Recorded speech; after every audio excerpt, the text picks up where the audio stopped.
現在は過去を作り直すの。もちろんそうだよ。過去は変えられないが、意味は変えられる。幼少期は変えられないが、解釈は変えられる。辛い子供時代だったって、おめでとう。簡約化された子の方が大変だ。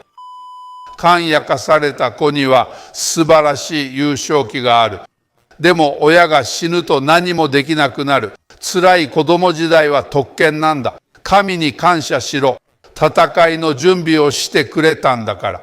楽な幼少期を過ごして何もしない人も多い。過後以降の苦労を誇りに思うべきだ。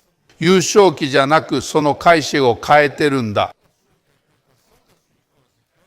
父親がある種でよかった。強くなれたんだから。ある種の父親は自立を学ぶ機会だったんだ。ある種の父親は実は修復だったと気づく。辛い幼少期に感謝すれば宇宙はもっと与える。そういう人こそ準備ができてるんだ。E o presente recria o passado? Claro que recria. Eu não consigo mudar o que aconteceu, mas eu consigo mudar o significado do que aconteceu. Eu não consigo mudar a sua infância, mas eu consigo mudar a interpretação. Quando você fala para mim assim, eu tive uma infância difícil, eu falo, parabéns. Porque o filhinho de papai é que está fudido.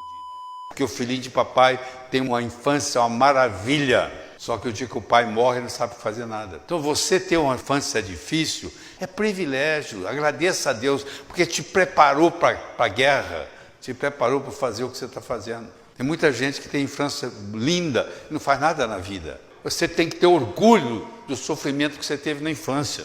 Então eu começo a mudar, eu não estou mudando a sua infância, eu estou mudando a sua interpretação da sua infância, que está errado. Porque que bom que seu pai era alcoólatra, fez você mais forte, pô. Foi um jeito que o universo arrumou para você saber cuidar de você. É ter um pai alcoólatra. Você começa a ver que o seu pai alcoólatra, na realidade, foi uma bênção. Então, no momento que você é grato pela sua infância sofrida, o universo te entrega mais. Esse está preparado.